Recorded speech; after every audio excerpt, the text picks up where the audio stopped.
तुम्हाला यायचं आहे आणि मी पण विचारत बसलो कशाला यायचं आहे. कवीकडे यायचं कुठलंही कारण नाही. हे कारण फार नंतर कळलं मला. हे कवी पण माहीत नव्हतं. त्यांच्या 1-2 कविता मी फक्त वाचलेल्या असली, त्यांना पाहिलेलं नव्हतं. त्यांचं जॅकेट मी आज पाहिलं आणि मग मला असं वाटायला लागलं की हे कवी असल्यामुळे जॅकेट असं वापरावं लागतं की काय. तेव्हा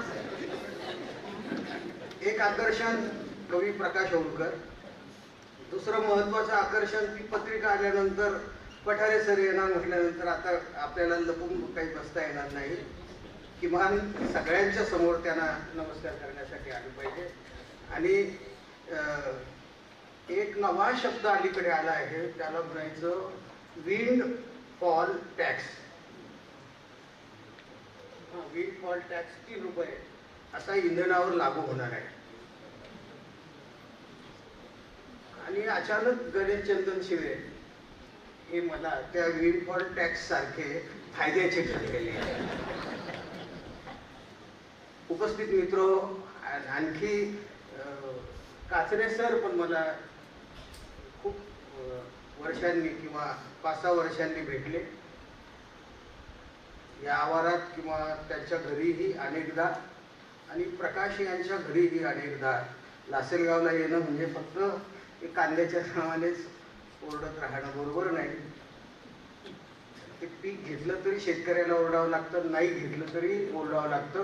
पण एक गोष्ट सांगून टाकतो, या कवितांकडे वळण्यापेक्षा मी खूप वेळ नक्कीच बोलणार नाही आहे. आणि तुम्ही पण म्हणाल की योग्य वेळी संपवणारा हा माणूस आहे. माझा एक मित्र मला एकदा असं म्हणाला होता, का रे म्हटलं काय करतो, तो शिक्षक होता. BSc MSc BEd वगैरे असं झालेला. गावाजवळच त्याने नोकरी केली, उत्तम नोकरी केली. विशेष म्हणजे माझा मित्र असल्यामुळे आपल्या कामाशी तो प्रामाणिक होता. पण तो शेतकऱ्याच्या घरातला असल्यामुळे शेती पण उत्तम करीत होता. तो म्हणाला, अरे यावर्षी मला 5 लाखाचा फायदा झाला कांद्यामध्ये. त्याला म्हटलं की हे कांद्यात 5 लाखाचा फायदा कसा होईल. तो म्हणाला की समजा ते मी पेरले असते, पुढे विकून टाकलं, त्याचे मला उलट पैसे मिळाले. आणि मी कांदे लागण, सगळे लोक कांदे लागण करत होते, मी काही केली नाही. त्यामुळे माझा जो खर्च होता तो माझा सगळा वाचला. हा माझा नफा समज. यांच्या कवितेतला जो शेतकरी आहे तो कोरडवाहू शेतकरी आहे. ती फार सुंदर अशी एक कविता आहे त्याच्यामध्ये. ते जे शेतकरी, मी ते लिहून आणलेलं वाचून दाखवायचं नाही यासाठी की ते जर वाचलं तर देवडे यांना पण त्रास, मलाही त्रास. शेतकऱ्यांना 0 बजेट शेती असं फार वरून सांगितलं. 0 बजेट शेती करा, किंवा मुक्त विदर्भातले चंद्रपूरकडचे शेतकरी 0 बजेट शेती करा. आणखी अधूनमधून शेतकऱ्यांच्या यशोगाथा ज्या येतात, एवढ्या जागेमध्ये इतकं सगळं ते केलं, किंवा अमुक यांनी ते पॉली हाऊस मध्ये ते सगळं आहे. नंतर ते जेव्हा दिवाळी संपते किंवा ते दसऱ्याचा दिवस असतो ना, रस्त्याच्या डांबरी सडकेच्या दोन्ही बाजूला मोठमोठे त्या झेंडूच्या फुलाचे गंज साठलेले असतात. आम्ही जरा कमी किमतीत मागायला जातो तर ते देत नाही. मालवाला मला लुपाडतो, मला त्याचं काही वाटत नाही. पण त्या यांना कशात जास्त पैसे, कारण मला दिसत असतं की नंतर हे सगळं असं रस्त्यावर आजूबाजूला फेकून द्यावं लागेल. किंवा मध्ये एक वर्षी तर मला असं आठवतं की चांदवडला येणं म्हणजे त्या स्टँडजवळून जेव्हा गाडी जायची तेव्हा फक्त सडलेल्या कांद्याचाच वास असायचा तिथं. म्हणजे त्या गावाला येणं म्हणजे असं सगळं ही विपरीत स्थिती. याने इतके कमवले, त्याने, अरे तो एकटाच माणूस आहे. तुम्ही शेतकऱ्यांची सरासरी कशी काढू शकता. जगातलं कुठलंही संख्याशास्त्र माणसांच्या समस्या सोडवू शकत नाही. म्हणजे इतके टक्के लोक गरीब आहेत, हे टक्केवारीने गरीब आहेत याचा त्या गरीबाला काहीही फायदा नाही. म्हणजे इतके टक्के गरीब आहेत, तितके काय मध्यमवर्गीय आहेत, अमके आहेत वगैरे. जेव्हा शेतकऱ्यांची, हे कोरडवाहू शेती आहे, आला पाऊस तर आला, नाही आला तर आला. म्हणून आमच्या काळामध्ये म्हणजे मला आठवतं तेव्हा देवपळ नावाचं एक बी असायचं. देवपळ म्हणजे काय तर त्यासारख्या पेरल्या पावसाच्या पाण्यावर ते पीक यायचं. खरीप म्हणजे पावसाळ्यामध्येच ते पीक घेतलं जायचं. देवपळ त्याची शेवटी म्हणजे ती जी काय हे असते ती अशी उंच वाढत जायची. त्याचा इंधन म्हणून पण वापर केला जायचा आणि यायचा तो कापूस. भारतामध्ये सगळ्यात जास्त कीटकनाशक ही कापसासाठी वापरली जातात. सगळ्यात जास्त आपला कीटकनाशकांचा जो आता तर आपण कशाला हे करायला लागलेलो आहे, कुठल्याही याला पॅरासाईट. हे खेड्यातल्या तरुणांची स्थिती तर अशी झाली आहे की त्यांना आता कॉक्रोच आणि पॅरासाईट असं म्हटलं जायला लागलं. काही फार लांब जायची गरज नाही. हे तरुण काय करतायत, यांच्या कवितेतले तरुण काय करतायत, या ज्या 2 कवितांचा मी फक्त उल्लेख करेन आणि बाकीचं जे आहे भाषण ते त्यांना देऊन टाकेन. एक कविता आहे, विद्या नावाची कविता आहे आणि ती उद्देशिका आहे, म्हणजे कुणाला तरी उद्देशून लिहिलेली अशी कविता आहे. तर महात्मा म्हणजे काय, तुम्हाला सुरुवातीला असं वाटलं की गांधीजी वगैरे असते. ती आहे महात्मा फुले यांना. का ते विद्या हे जे मी येण्याचं जे टाळलं ते कोणी सरस्वती पूजन वगैरे करा म्हणजे ही विद्येचीच पूजा आहे. म्हटलं आम्ही लक्ष्मी पूजक आहोत, मी काही चालणार नाही.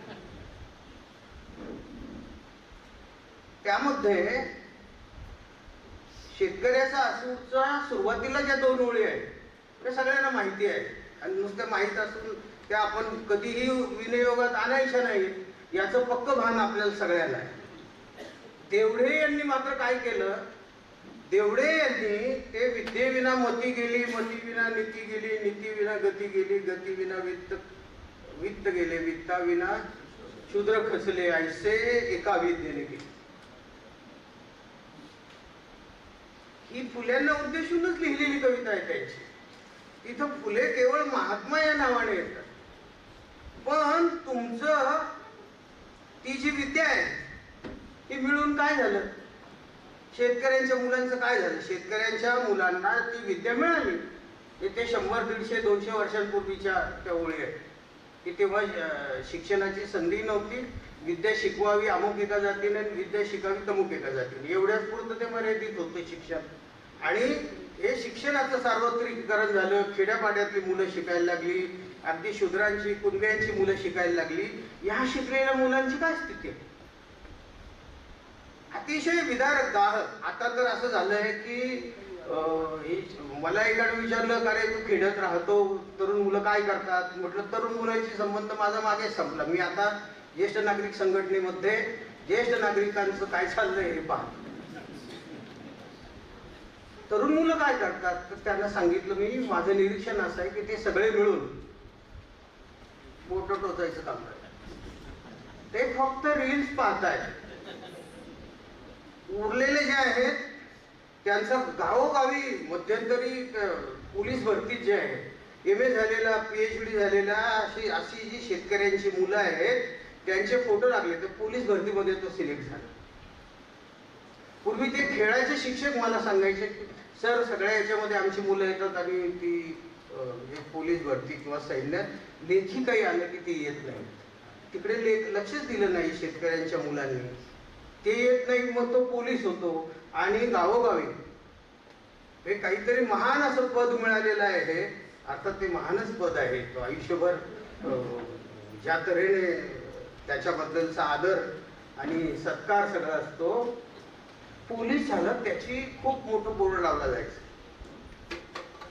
1975 साली जेव्हा मी एका DSP ला भेटायला गेलो आणि त्याने मला सांगितलं तू मला नोकरीची, त्यांना सांगितलं मला नोकरीची गरज आहे. तर त्याने मला सांगितलं, त्या एकाला बोलून घेतलं त्याने, जारवळे हा पोलिसाचाच पोरगा आहे, याला पोलीस व्हायचं आहे, याला दुसरा जगण्याचा काही मार्ग नाही, याला उद्या पेटी देऊन टाका.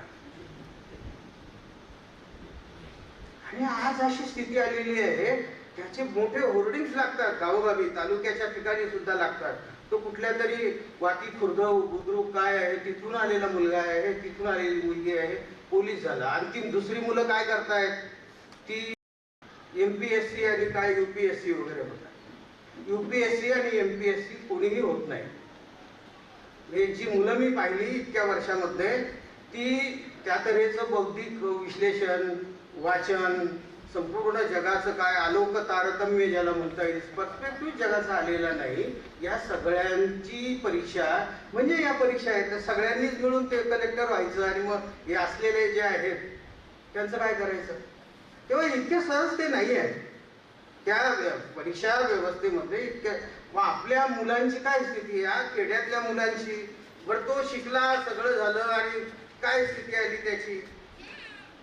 एक समांतर स्थिती जी आहे. एका बाजूला विद्या आली पाहिजे शेतकऱ्यांच्या मुलांना आणि विद्या मिळून काय काय त्याची स्थिती आहे.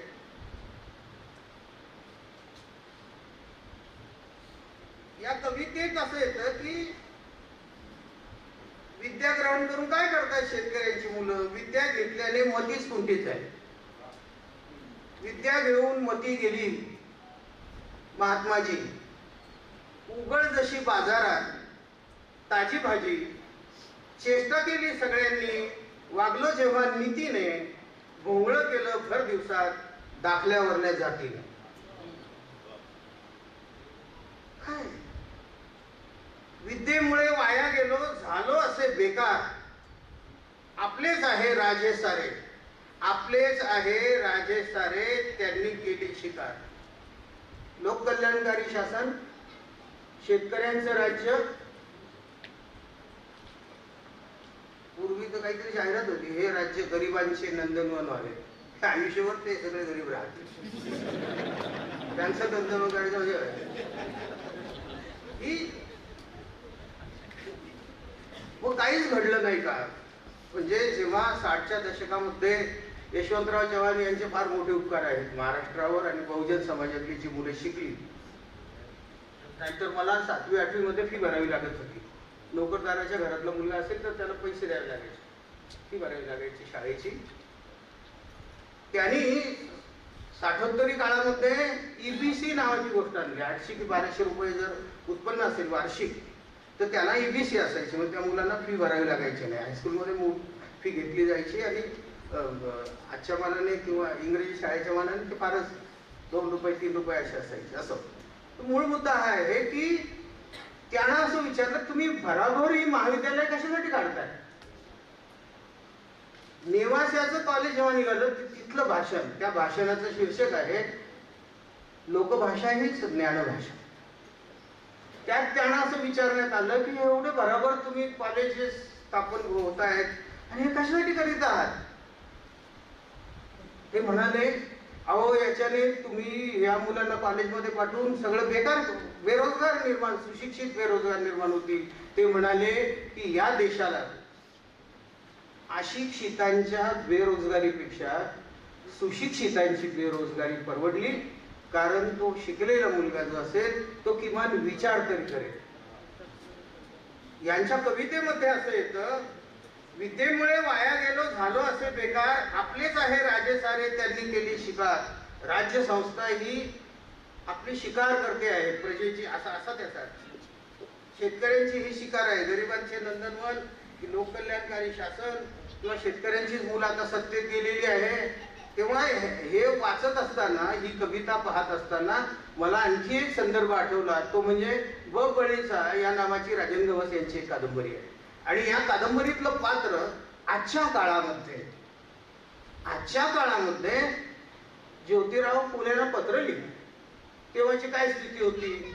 ते म्हणाले की तुम्ही स्त्री शिक्षणाचं फार बरं केलं, पण हल्ली शिकून मुली ज्या आहेत मोठमोठ्या पदावर गेल्या आणि त्या चोरी करताना पकडल्या जातात, त्या सुद्धा जास्त लाच घ्यायला लागलेल्या आहेत. अशा अर्थाचं अशी पत्र आहे. हे या तऱ्हेची ही उद्देशिका पाहताना लक्षात एवढंच येतं विद्येमुळे वाया गेलो हे इथपर्यंत ठीक आहे, पण अखेरीस हा कवी म्हणतो बोललो नसतो महात्माजी तुम्ही बोलते केले. जे यशवंतराव चव्हाण म्हणाले की इथली मुलं जी आहेत शिकून बेरोजगार जरी झाली तरी निदान विचार करतील. की आता रील तयार करतात की विचार पण करीत नाही. असो बोललो नसतो महात्माजी तुम्ही बोलते केले. सांगितले नसते काही डोके हलके केले. हे जे आहे हे कुठून आलं. आलंय, हे शेवटी ज्योतिरावांच्या विद्येने झालेलं आहे. तेव्हा ही जी विद्या आहे ही खेड्यापाड्यातल्या तरुण मुलांची लग्न होत नाही इथपर्यंतच सामान्य ज्ञान काही उपयोगाचं नाही. पण याही मुलांना कुठतरी विचार, यांचाही विचार केला पाहिजे की झुरळ नव्हे किंवा पॅरासाईट म्हणजे परोपजीवी असणारे जीव नव्हे, हे शेती मातीवर जगणारे, भले तो जरी त्या मुलाला अजिबातच वाईट वाटत नाही असं मानू नका, तो खाली मान घालून आई वडिलांसमोर जेवण करतो म्हणजे त्याला कुठंतरी चाड आहे की मी काही मिळवू शकत नाही, मी काही जे काही शिक्षण मी घेतलं आहे हे शिक्षण माझ्यापर्यंत मला त्याचं उपयोजन करता येत नाही. MA PhD झालेल्यांनी पोलीस होण्यामध्ये वाईट असं काहीच नाही. कुठलाही व्यवसाय जो आहे तो सगळ्यांनी ज्याला मिळेल त्याला करावा, मिळेल ते काम करावं, अशा अवस्थेमध्ये आपण असलं पाहिजे किंवा आपण हे विचार केला पाहिजे. नाही तर म्हणजे सगळेच आपण आता सध्याचा काळ हा सामूहिक आत्महत्येचा काळ आहे. सगळे लोक सामूहिक आत्महत्या करतायत. सांस्कृतिक, सामाजिक, राजकीय, अगदी कौटुंबिक जीवनामध्ये आपण सगळे मिळून एकाच वेळेस मरणपंथाला लागलो आहोत. अशा काळामध्ये हा कवी आपल्या या संग्रहाचं दुसरं महत्वाचं वैशिष्ट्य असं जे आहे ते पंचनाम्याचं जे आहे ती पण फार महत्वाची कविता आहे. ती त्यांनी वाचून दाखवली. ती मला आणखी महत्वाची वाटलेली कविता का, तर ते गारपीट होते, पाऊस येतो, 7-8 दिवसांनी येतो, हा येतो तपासायचा, त्याला ठीक त्याला वरून अनेक या मंत्र्याने त्या मंत्र्याने सांगितलेलं असतं, मग ते लोक ते पाठवून देतात आणि नंतर मग काय स्थिती होते, तो 3 रुपये 20 पैशाचा काहीतरी कुणाला पीक विमा आला होता. हे काय असं मी खोटारडं वगैरे सांगत नाही. माध्यमं खोटारडी जरी असली तरी इतकं काही खोटं बोलणार नाही. 3 रुपये 20 पैसे जे आहे असा विमा त्या शेतकऱ्याला मिळालेला आहे. नुकसान भरपाई मिळते ती काय, म्हणजे 50,000 रुपये देण्याची सोय होती सर. जर एखादा शेतकरी मेला तर 50,000 रुपये दिले जायचे आणि मग हे 50,000 रुपये वाटण्यासाठी हेलिकॉप्टरने मुख्यमंत्री स्वतः गेले विदर्भामध्ये. त्याच्यावर 3-4 लाखाहून अधिक खर्च झाला.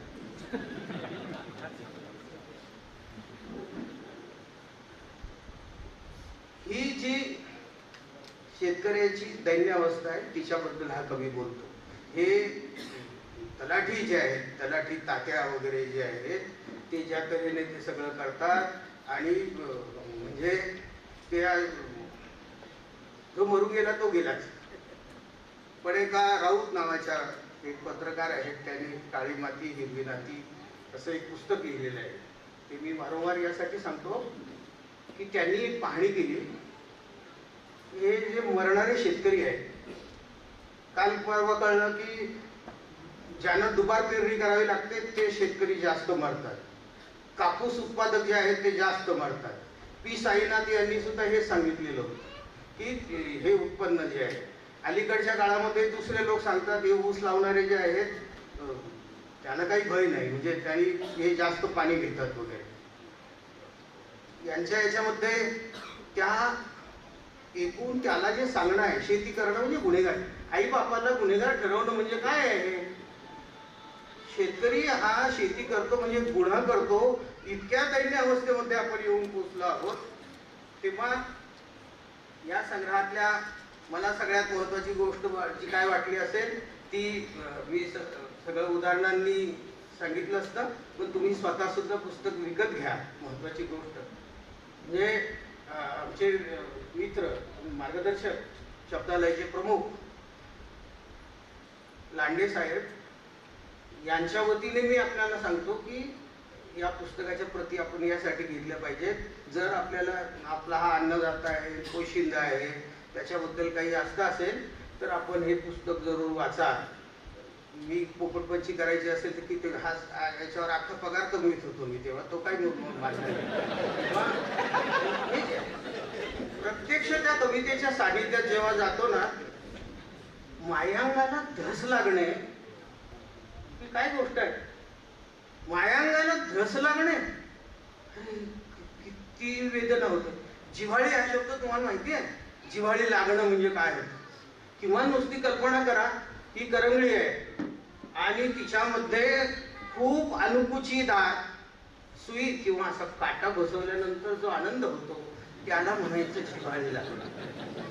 हे हे जे जगणं आहे, हे जिव्हाळी लागणं जे आहे, असंख्य वाक्प्रयोग आहेत, खास इकडचे शब्द आहे. आता तुम्ही ते घाव सांगितला त्याचा मी अर्थ अटॅक, टोला मारणं असाच घेतलेला आहे. की मला चित्रकारांनी सांगितलं की म्हणाले सर या ज्या हे आहेत रेषा, त्यांच्याकडे तुमच्याकडे काय शब्द आहे? हा, आम्ही काय म्हणतो आमच्याकडे आणखी वेगळे शब्द काय. इकडच्या शेतकऱ्यांबद्दल पूर्वी आमच्याकडे काही फारसं मत नसायचं, कारण आरू असणारे शेतकरी या भागामध्ये राहतात.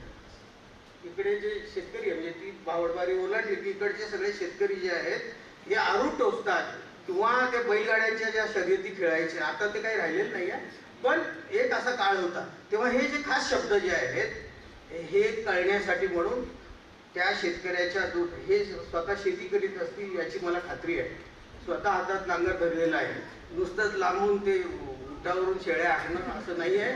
शेतात काम केलेला माणूस आहे खरोखर. म्हणजे जेव्हा वाचतो तेव्हा माझ्या लक्षात येतं, अरे यांना हे पण माहिती आहे, यांना ते पण माहिती आहे. माझ्याकडे कागदी ज्ञान आहे शेतीचं, मला शेतीशास्त्र माहिती आहे, जमिनीची प्रतवारी, पीएच, NPK हे जे काही आहे. NPK विकणारे पण शेतकरीच असतात, त्याच्यात भेसळ करणारे पण शेतकऱ्यांचीच मुलं असतात. जसं केवळ सत्तेतच असणारे लोक NPK करतात असं नाही. असो, तेव्हा ही कविता केवळ तिच्या बोलीपुरती, म्हणजे माती खाणाऱ्या माणसाच्या तोंडाचा जो वास येईल तो या बोलीत आहे. ते हे सगळं ते जे कष्ट आहे, म्हणून आई वडिलांना हे वरवर ते म्हणतायत. उपरोधाच्या अनेक जागा आहेत. मी आपल्या सगळ्यांना, कवीला पण वंदन करतो. ते यासाठी की आपले संग्रह उत्तम अशा कविता आपण लिहिलेल्या आहेत, त्या वाचून मग पुढे काय, नुसतं तुम्ही वास्तव सांगितलेलं आहे, पण हे वास्तव वाचून आपण अस्वस्थ होतो. आपल्याला मग लक्षात यायला लागतं, भले आपण पांढरे धोट कपड्यांमध्ये असले पाहिजे. त्यांची एक रूपक त्यांनी मांडलेली आहे. म्हणजे सांड कुणाला म्हटलं जातं, गावातले कार्यकर्ते जे आहेत किंवा समाजसेवक म्हणजे काय तर वाजलेले, अशी रूपक प्रक्रिया आहे या कवितांमध्ये. तेव्हा ही आपण मुळातून वाचा. मी आपल्याला आणि कवीलाही वंदन करतो आणि 100% थांबतो. उत्कृष्ट असं समीक्षण करत करत सरांनी प्रचंड सरांच्या बोलण्यामध्ये घालून की ऐकतच राहा वाटतं की उपरोधिकपणे बोलत आणि अशी बारमावर बोट ठेवणार त्यांचं म्हणतं. यानंतर मी आपल्याला असं जातो भूषण कवी